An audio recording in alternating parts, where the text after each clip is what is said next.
फिलहाल हैं सर। और सर शंकर जयकिशन है। ठीक है सर। शंकर जी किशन राज कपूर की फिल्मों में ज़्यादा गाने देते थे, क्या समझ गया? अच्छा, गायक का नाम बताइए। सर मोहम्मद रफ़ी जो है उनके गाना मैं ज़्यादा सुनता हूँ सर। इसके अलावा जो गायक है सर मुकेश है सर। उसके अलावा जो है सर वो किशोर कुमार है सर। अच्छा, एक पुराने गीतकार हैं साहिर लुधियाना, नाम सुने? जी हाँ सर। उनका किसी से प्रेम प्रसंग चल रहा था, बहुत प्रसिद्ध लेखिका थी, क्या नाम? इसके बारे में सर मुझे अच्छा लगा है। साहिर लुधियानी और अमृता प्रीतम का नाम सुने? हाँ, नाम तो मैं सुना हूँ सर। ज्ञानपीठ भी मिला है और सबसे अधिक पुस्तकों की रचना उन्होंने की है। पंजाबी मूल की लेखिका, हिंदी में भी रचनाएं की है। साहिर और अमृता का प्रेम प्रसंग, मतलब दोनों एक दूसरे से प्रेम करते, शादी नहीं है, काफी प्रसिद्ध था। ठीक है। बोध गया में जो मंदिर है, आप गया कहीं है? बोध गया मंदिर कब बनवाया गया था? सर जो महाबोधि मंदिर है सर वो पाल वंश का से संबंधित है सर। वहाँ जो अभिलेख मिले हैं सर वो पाल वंश से संबंधित है सर। पाल वंश से जी हाँ महाबोधि? सर। जी हाँ सर। और फिर से देखिए, ओके सर, बिल्कुल आप जगह बोल रहे हैं तो मैं बिल्कुल एक बार फिर से देखूंगा सर। क्योंकि पाल का नहीं है महाबोधि, पाल से पहले से ये चल रहा है, ये बन रहा है। ठीक है, आप एक बार इसका देख लीजिएगा। इस सुजातागढ़ क्यों प्रसिद्ध है? Sorry sir. सुजातागढ़, सबसे इसके बारे में तो क्या आप गया के हैं? तो गया के आसपास के क्षेत्र सुजाता जानते थे कौन है? अभी अभी मैं याद नहीं कर पा रहा हूँ सर। महात्मा बुद्ध को जो औरत खीर खिलाई खीर खिलाई थी, जाता है वही सुजाता है, और उनके ही नाम पे एक स्तूप है जिसको सुजातागढ़ कहा जाता है। महाबोधि मंदिर से बस पास में ही है, नदी के उस पार जाइएगा तो वो है। हालांकि बाद में उसका बहुत विरोध लोग किया था कि सुजाता का खीर खा करके भ्रष्ट हो गए। हाँ ये जो याद आ रहा है अब? जो वहां पे महाबोधि मंदिर है, तो जो वहां पे महाबोधि वृक्ष है, वो कौन सा जनरेशन है? अब फिलहाल ये 5वें जनरेशन का है सर। पहला जनरेशन कौन उसको नष्ट किया था? Bakhtiyar Khilji sir. Sorry sir, sorry मैं ये याद नहीं कर पा रहा हूँ सर।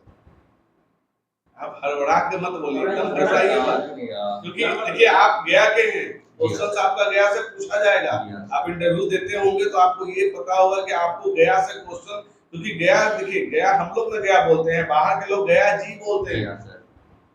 गया के लिए हम लोग एकदम नहीं रिस्पेक्ट देते हैं ना, हम लोग गया बोल देते हैं, लेकिन कहीं बाहर के जो भी आएंगे ना, जी हाँ। वो कहेंगे कहाँ जा रहे थे, गया जी जा रहे हैं। जी हाँ सर। तो गया बहुत इंपॉर्टेंट है। आपका पिछले इंटरव्यू में भी गया से क्वेश्चन होंगे? नो सर, एक भी नहीं? बिहार से तो एक ही क्वेश्चन नहीं था सर, और गया से बिल्कुल भी नहीं था सर। तो ये तो हाँ। एक्सपर्ट के ऊपर डिपेंड करता है कि आपसे ये क्वेश्चंस। अच्छा, आपका ज्योग्राफी है, बिहार का ज्योग्राफी कुछ बताइए। सर जो बिहार का जो अक्षांशीय विस्तार अगर देखें सर, जो 24 डिग्री से लेकर 27 डिग्री तक है। वहीं अगर देशांतरीय विस्तार की अगर बात करें सर, तो 83 डिग्री ईस्ट से लेकर 88 डिग्री ईस्ट तक है सर। और वहीं अगर इसके उत्तर में देखें सर, तो ये अंतर्राष्ट्रीय सीमा बनाती है नेपाल के साथ। वहीं इसके पश्चिम में जो है सर उत्तर प्रदेश है सर। वहीं इसके दक्षिण में सर वो झारखंड राज्य अवस्थित है। वहीं इसके पूर्व में सर पश्चिम बंगाल अवस्थित है सर। वहीं अगर भूगोल की दृष्टि से भूगर्भीय दृष्टिकोण से देखें सर, तो यहाँ टर्शरी, क्वाटरनरी, विंध्यन और धारवाड़ क्रम की चट्टानें मिलती हैं। वहीं यहाँ की जो गंगा रिवर है सर, वो बिहार को 2 भागों में विभाजित करती है सर। कौन सा नेशनल पार्क है बिहार में? सर यहाँ जो ये वाल्मीकि नेशनल टाइगर रिजर्व है सर, और दूसरा जो है वो सर कैमूर में भी प्रस्तावित है सर। ठीक है, करंट अफेयर्स की घटना पर बात करते हैं।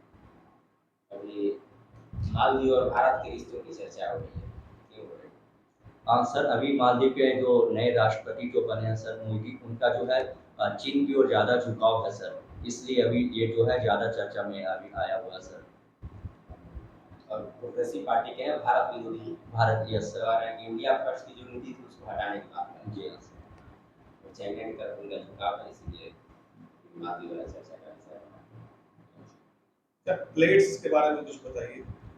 सर प्लेट्स जो होता है सर वो स्थल मंडल के दृढ़ भाग हैं सर। ये क्रस्ट और मेंटल के ऊपरी भाग से मिलकर बने होते हैं सर।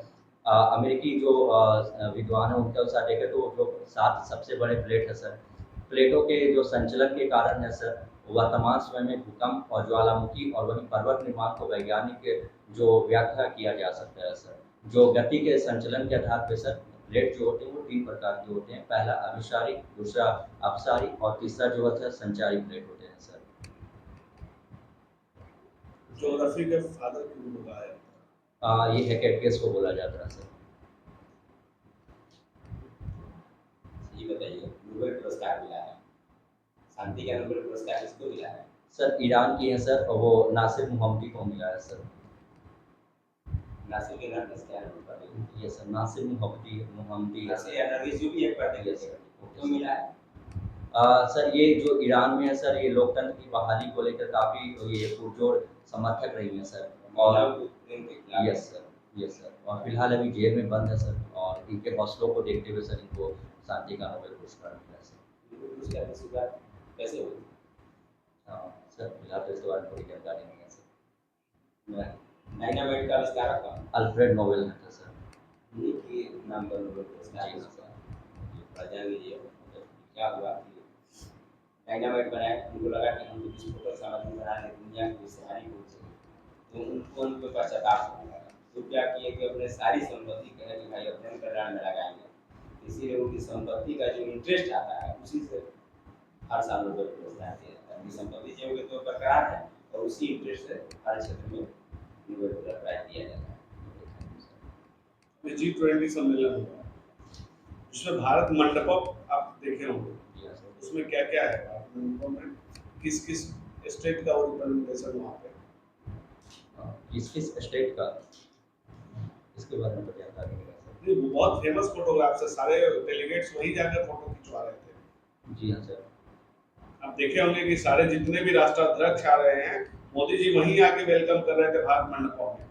Yes sir. इसमें बिहार के भी कुछ हम लोग की आकृतियां वहाँ पे है, कुछ हमारा भी यहाँ से धरोहर उस मंडपम में लगाया गया था फोटोग्राफ्स। मेनली जो फोटोग्राफ्स थे सर वो कर्नाटक का जो सूर्य मंदिर था सर उसका था सर। उसका जो चक्र का था सर वो था सर। कर्नाटक का सूर्य मंदिर, उड़ीसा का कोणार्क मंदिर, और सॉरी। Yes sir. और बिहार का भी कुछ था।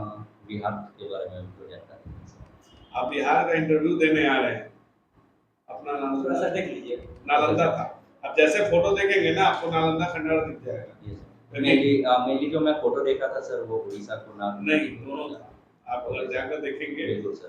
तो आप ये अच्छा G20 में नया कंट्री कौन सा शामिल हुआ है? अफ्रीकन यूनियन को शामिल किया गया कितने सर। कंट्री हैं इसमें? 55 कंट्री है सर। कौन से इसके अध्यक्ष हैं? अध्यक्ष को याद नहीं सर। अभी जातीय जनगणना हुई है, इसका 2 पॉजिटिव पक्ष और 2 नेगेटिव पक्ष बताइए। सर किसी भी अगर सामाजिक व आर्थिक योजना को अगर बनाते हैं तो उसके लिए विश्वसनीय डेटा होना बहुत ज़रूरी है सर। पहला तो ये पॉइंट है सर। और दूसरा पॉइंट ये है सर, इससे पता चलता है कि कौन सी जो जाति है सर वो काफ़ी जो वल्नरेबल है। इससे क्या होगा कि उनके संदर्भ में रखकर योजनाओं का क्रियान्वयन किया जाएगा। अगर निगेटिव एस्पेक्ट में देखें सर, इससे क्या होगा कि जो समाज है उसमें जातिगत जो है वो जो जाति की भूमिका वो काफ़ी नकारात्मक रूप से काफ़ी बढ़ेगी सर। और दूसरी बात है सर वो राजनीति के तौर पर इसमें जातिगत राजनीति को बढ़ावा मिलेगा सर। सर्विस प्रेफरेंस में क्या कर रहे हैं बिहार प्रशासन सेवा सर। तो आपका जो ऑप्शनल सब्जेक्ट है ज्योग्राफी, वो कैसे आपको लगता है कि मतलब आप सेलेक्ट हो गए एसडीएम बन गए, कहीं पे तो हेल्प करेगा आपके सर्विस में? ये सर ज्योग्राफी में अगर देखें सर वो उसमें जो है मेनली जो फिजियोग्राफी का अध्ययन किया जाता है। अगर हमें कहीं का प्लान करना है तो वहाँ की फिजियोग्राफी को ध्यान में रखने का ज़रूरत होता है। अगर बिहार के दृष्टिकोण से देखें तो उत्तर बिहार जहाँ बाढ़ से प्रभावित है, वहीं दक्षिण बिहार जो है वो सूखा से प्रभावित है। और वहीं अगर इसमें जो है सर कृषि और उद्योगों का भी अध्ययन किया जाता है सर, तो बिहार में जो है मिनरल्स काफ़ी कम है। यदि हमें आर्थिक योजना बनाना है तो सर कृषि पे आधारित खाद्य प्रसंस्करण उद्योग को बढ़ावा देने की आवश्यकता है सर। वहीं अगर ज्योग्राफी में देखें सर तो जनसंख्या का भी अध्ययन किया जाता है। तो इसके अलावा जनसंख्या में सर लिंग, साक्षरता और इसके अलावा जो माइग्रेशन को काफ़ी ध्यान में रखा जाता है। तो इन सब ध्यान में रखकर जो है किसी पॉलिसी को बनाया जा सकता है। वहीं सर ज्योग्राफी में सर क्षेत्रीय जो असमानता है उसका भी अध्ययन किया जाता है सर। और वहीं जो ज्योग्राफी में है सर वो आपदा प्रबंधन को लेकर काफ़ी अच्छे से विस्तृत से चर्चा किया जाता है। अगर हमें किसी क्षेत्र का देखना है तो आपदा प्रबंधन को ध्यान में रखने की आवश्यकता है सर।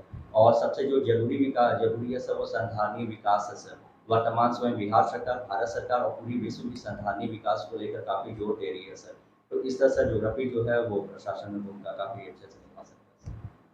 तो जैसे बिहार के कुछ क्षेत्र हमेशा बाढ़ प्रभावित रहते हैं। मेनली जो है सर वो समस्तीपुर, दरभंगा, मधुबनी, पूर्णिया, कोसी, ये जो कोसी प्रमंडल के जो इलाके हैं, वो बाढ़ प्रभावित है सर। बिहार के विकास के लिए इसको क्या-क्या किया जा सकता है? मेनली जो पहले यहाँ कृषि आधारित उद्योगों को बढ़ावा देने की आवश्यकता है। दूसरा, अवसंरचना के स्तर पर निवेश करने का ज़रूरत है सर।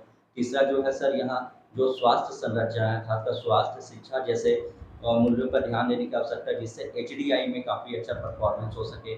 और जो चौथा है सर, वो है उद्योगों पर विशेष रूप से फोकस करने की आवश्यकता है सर। और जो पाँचवां है सर, वो स्किल पर है। यहाँ के लोगों को स्किल देने की ज़रूरत है, ताकि वो सर बिहार में भी और बिहार में जाकर, बाहर जाकर भी एक स्किल्ड लेबर के तौर पे काम कर सके सर। एक चीज़ और जोड़ दीजिएगा इसमें, बिहार सरकार इस पर ध्यान नहीं दे रही, पर्यटन उद्योग को यहाँ बढ़ावा दिया जाए। जी हाँ सर। क्षेत्र जो गया से लेकर के उधर सब में पर्यटन उद्योग मतलब विकास मतलब उधर पहाड़ हो रहा है, बढ़ावा दिया जा सकता है। उत्तराखंड जैसा छोटा राज्य तो पर्यटन के आधार पर इतना आगे है। बिहार सरकार उस पर ध्यान नहीं दे रही है, तो उस पर अगर ध्यान दिया जाए तो पर्यटन उद्योग से काफ़ी आय हो सकती है, लोगों को रोजगार मिल सकता है वहाँ पे। ये सब तो वैसे ठीक है आपका, बढ़िया, ठीक है, ओके सर। लोग से लीजिए।